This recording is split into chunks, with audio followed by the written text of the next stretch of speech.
పరిశుద్ధ గ్రంథమైన బైబిల్లో నమ్మకస్తులైన వారు ఉన్నారా? ఉంటే వారు ఎలా నమ్మకస్తులుగా ఉన్నారు? మొట్టమొదటిగా నమ్మకమైన మనసు కావాలి. ఏం కావాలి?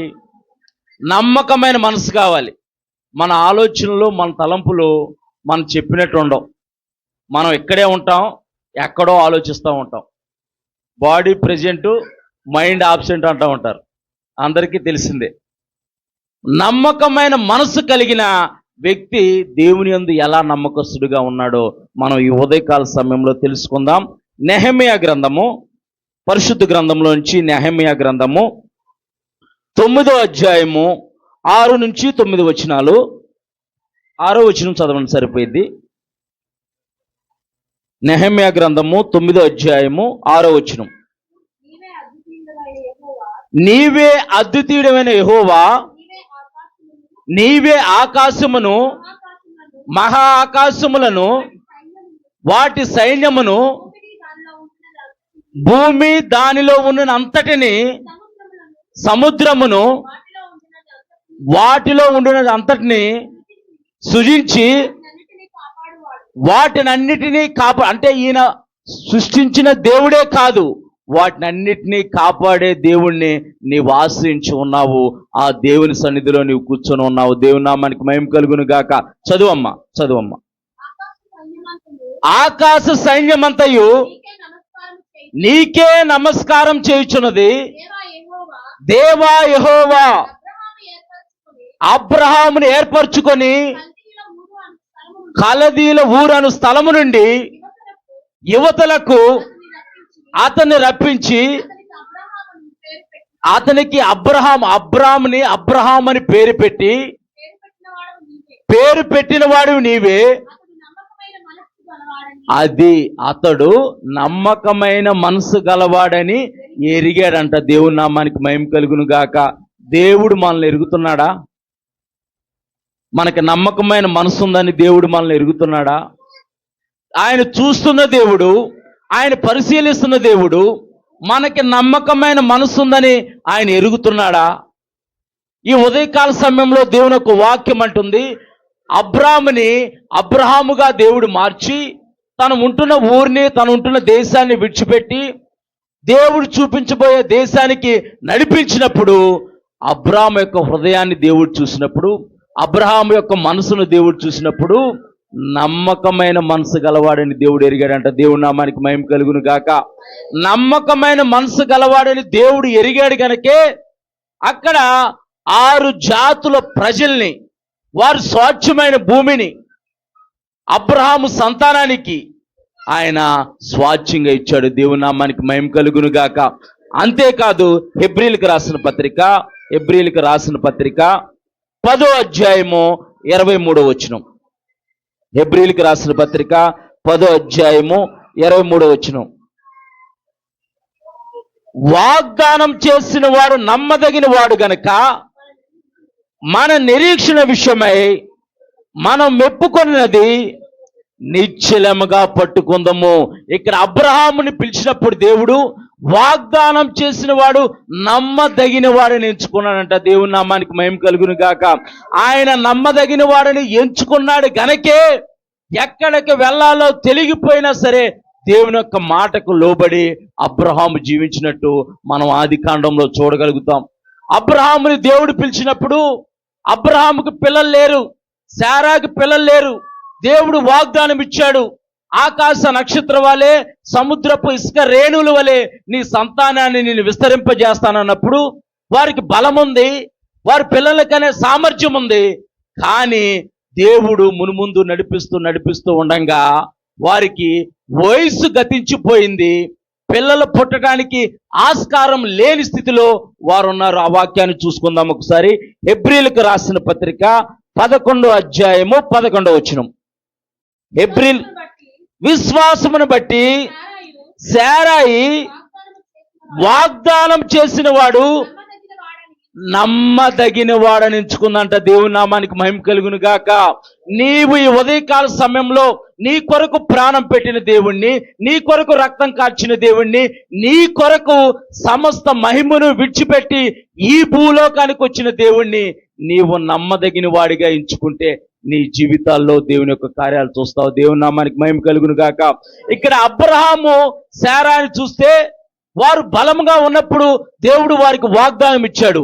బలంగా ఉన్నప్పుడు దేవుడు వాగ్దానం ఇచ్చి వారి జీవితాల్లో కార్యం జరిగిందని అంటే వాళ్ళు ఏమంటారు?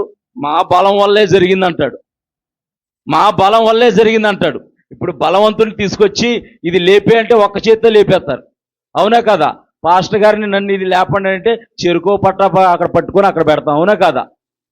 ఒకవేళ వాళ్ళకి బలం ఉన్నప్పుడే దేవుడు వారి జీవితాల్లో కార్యం చేశాడనుకో, మా బలం వల్లే వచ్చిందని వారు అనకపోయినా సరే చూస్తున్న వారు అంటారు. అందుకే దేవుడు వారి జీవితాల్లో ఎలాంటి పరిస్థితుల్లో దేవుడు కార్యం చేశాడో చూద్దాం. అదే 11వ అధ్యాయం 12వ వచనంలో ఈ 11వ వచనం చదువు ఒకసారి మళ్ళీ. విశ్వాసమును బట్టి శారాయి వాగ్దానం చేసిన వాడు నమ్మదగిన వాడని ఎంచుకొనిన గనుక తాను వయసు గతించినదైనను గర్భము ధరించుటకు శక్తి పొందిన. దేవుని నామానికి మహిమ కలుగును గాక. శారా యొక్క స్త్రీ ధర్మం నిలిచిపోయింది. సృష్టికి విరుద్ధం ఇది. సైన్స్ చెబుతుంది ఒకవేళ స్త్రీ ధర్మం నిలిచిపోతే పిల్లల కనటం అసాధ్యం. సైన్స్కి అందని అద్భుతం ఇది. దేవుడు ఇక్కడ దేవుని యొక్క వాక్యం అంటుంది, శారాయి వయస్సు గతించినది అయినను సరే గర్భము ధరించుటకు వాగ్దానం చేసిన వాడు నమ్మదగిన వాడిగా ఎంచుకుందంట. దేవుని నామానికి మహిమ కలుగును గాక. అంటే మాట ఇచ్చిన వాడు నమ్మదగిన వాడు ఎంచుకుంది. ఇప్పటి వరకు ఈ 2024 సంవత్సరంలో 10 నెలలు గడిచిపోయే మన జీవితంలో 11వ నెలలో మనం ఉన్నాం. ఈ 10 నెలల్లో దేవుడు నీకు ఏ అయితే వాగ్దానాలు ఇచ్చాడో, ఏ మాటలైతే దేవుడు నీకు ఇచ్చాడో వాటినన్నిటినీ రానున్న రోజుల్లో నెరవేరుస్తాడు. దేవుని నామానికి మహిమ కలుగును గాక. నీవు ఆయన యందు నమ్మిక ఉంచితే మాత్రమే ఆయన నీ జీవితాల్లో కార్యాలు చేస్తాడు. ఇక్కడ వయస్సు గతించినదైనను శక్తి లేకపోయినను, గర్భం ధరించుటకు శక్తి లేకపోయినా సరే దేవుని యొక్క మాటను బట్టి శక్తి పొందుకుందంట. దేవుని నామానికి మహిమ కలుగును గాక. వాక్యాన్ని నీ హృదయంలో నీవు భద్రం చేసుకుంటే గనక నీ కడుపులో నుంచి జీవజల నదులు ప్రవహిస్తాయి. కష్టంలో, నష్టంలో, బాధలో, వేదనలో, దుఃఖంలో ఉన్న వారికి ఆ మాట ఆదరణ కలిగించి వారి జీవితాలను కడుతుంది. దేవుని నామానికి మహిమ కలుగును గాక. ఇక్కడ వయస్సు గతించినదైనను గర్భము ధరించుటకు శక్తి పొందెను, అందుచేత మృతతుల్యుడైన ఆ ఒకని నుండి సంఖ్యకు ఆకాశ నక్షత్రం వలనను సముద్ర తీరమందలి లెక్కింప శక్యము కాని ఇసుక రేణుల వలన సంతానం కలిగింది. దేవుని నామానికి మహిమ కలుగును గాక. ఎలా కలిగిందనంటే దేవుణ్ణి ఆయన హృదయపూర్వకంగా నమ్మాడు అబ్రహాము, శారాయి. దేవుడు అబ్రహాముని దర్శించడానికి వచ్చినప్పుడు శారా నవ్విందంట. నా మాట నువ్వు నమ్మలేదా, నవ్వావని అంటే దేవుడు నవ్వింది కదా అని శారాను శపించలేదు, శారాను అవమానపరచలేదు. నువ్వు ఏ నోటితో అయితే నవ్వావో ఆ నోటి నిండా నవ్వు కలగజేస్తానని ఇస్సాకును అనుగ్రహించాడు. ఇస్సాకు అని పేరుకు అర్థము నవ్వు. దేవుని నామానికి మహిమ కలుగును గాక. ఈ ఉదయకాల సమయంలో నువ్వు ఎటువంటి దుఃఖంతో వచ్చావో, ఎటువంటి వేదనతో వచ్చావో, నా పరిస్థితి ఏంటి, నా జీవితం ఏంటి, నా బ్రతికేంటి, నేనేం చేయాలి, ఎలా ముందుకు వెళ్ళాలని నీవు అనుకుంటున్నావేమో, వాగ్దానం ఇచ్చిన వాడు నమ్మదగిన వాడు గనక ఆ నమ్మదగిన దేవుని నీవు ఆశ్రయిస్తే, ఆ నమ్మదగిన దేవుని వైపు నీవు చూస్తే, ఆనాడు అబ్రహాము జీవితంలో, శారా జీవితంలో దేవుడు మృతతుల్యమైన దాంట్లో నుంచి, అంటే మృతతుల్యం అంటే చనిపోయింది, దాంట్లో ఏమాత్రము జీవం లేదు. హెజ్కేలు ప్రవక్తని ఎముకల లోయలోకి దేవుడు నడిపించినప్పుడు యెహోవా మాట సెలవిస్తుంది, ఈ ఎముకల్లోకి జీవం వచ్చును గాక అంటే దేవుని యొక్క మాట చొప్పున ఎముకల్లోకి జీవం వచ్చింది. దేవుని నామానికి మహిమ కలుగును గాక. ఆయన నమ్మదగిన వాడు. ఆయన వద్దకు వచ్చిన వారిని ఆయన ఏమాత్రము త్రోసివేసే దేవుడు కాదు గనక ఈ ఉదయకాల సమయంలో ఆయన వద్దకు వచ్చిన నీ జీవితంలో నీకున్న ప్రతి విధమైన వ్యతిరేక పరిస్థితి నుంచి దేవుడు నిన్ను విడిపిస్తాడు. దేవుని నామానికి మహిమ కలుగును గాక. మరి అబ్రహాము కలిగిన నమ్మకమైన మనసు మనం కలిగి ఉందామా? అబ్రహాము కలిగిన నమ్మకం, ఎన్ని పరిస్థితులు ఎదురయ్యాయి అబ్రహాము జీవితంలో. కరువు కూడా వచ్చింది. దేవుడు రమ్మన్నాడని చెప్పేసి అబ్రహాం వస్తే, అబ్రహాం జీవితంలో కరువు వస్తే అక్కడి నుంచి ఆ కరువు నుంచి తప్పించుకోవడానికి ఐగుప్తు దేశానికి వెళ్ళాడు. అక్కడ ఒక సమస్య, ఏదో కరువులో ఆ దేశం బాగుందని ఆ దేశానికి వెళ్తే ఆ రాజేమో శారమ్మని తీసుకుని వెళ్ళిపోయాడు. అలాంటి వ్యతిరేకమైన పరిస్థితులు ఎదురైనా సరే అబ్రహాము స్థిరమైన విశ్వాసం కలిగి దేవుని యందు ఎప్పుడు నమ్మకాన్ని కోల్పోలేదు. దేవుని నామానికి మహిమ కలుగును గాక. నీ జీవితంలో ఎదురవుతున్న పరిస్థితుల వైపు నీవు చూడకుండా నమ్మకమైన వాని వైపు నీవు చూస్తే గనక, నమ్మకమైన మనసు కలిగి నిజ దేవుడు అయిన యేసు ప్రభువారి వైపు నీవు చూస్తే గనక, అబ్రహాము జీవితంలో కార్యం చేసిన దేవుడు, అబ్రహాము జీవితాన్ని హెచ్చించిన దేవుడు, విశ్వాసులకు తండ్రిగా అబ్రహామును హెచ్చించాడు. నిన్ను హెచ్చించడా? నీ పరిస్థితిని మార్చడా? నీ జీవితాన్ని హెచ్చించడా? నీ కుటుంబాన్ని బాగు చేయడా?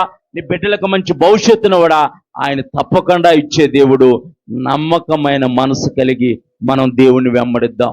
ఈ అంత్య దినాల్లో దేవుని పట్ల నమ్మకమైన మనసు చాలా ప్రాముఖ్యమైనది. మనకు పైకి భక్తి గలవారిగా ఉండి దేవుని శక్తిని ఆశ్రయించిన వారిగా కొందరున్నారంట.